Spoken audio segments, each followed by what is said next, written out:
The vehicle-to-load system allows you to use the lithium-ion battery to power things like home appliances and camping equipment.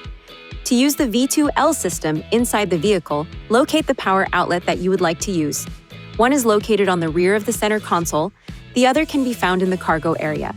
Start the EV system, then push the AC on switch, and the indicator light on the switch will illuminate. Open the lid of the power outlet and plug in the device. Push the switch again to turn the system off. To operate the V2L system outside the vehicle, if so equipped, connect the VLC connector to the normal charge port. Open the lid on the connector and plug in the power cord of the appliance. Push the AC on switch twice within 3 seconds, and the indicator light on the switch will illuminate. Push and hold the switch for longer than 1 second to turn the system off. When the power supply has started, the charge status indicator light will blink. If the minimum battery level is reached, the V2L system will stop.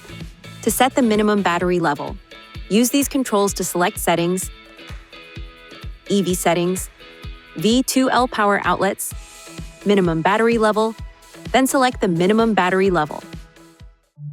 Please see your owner's manual for important safety information, system limitations, and additional operating and feature information.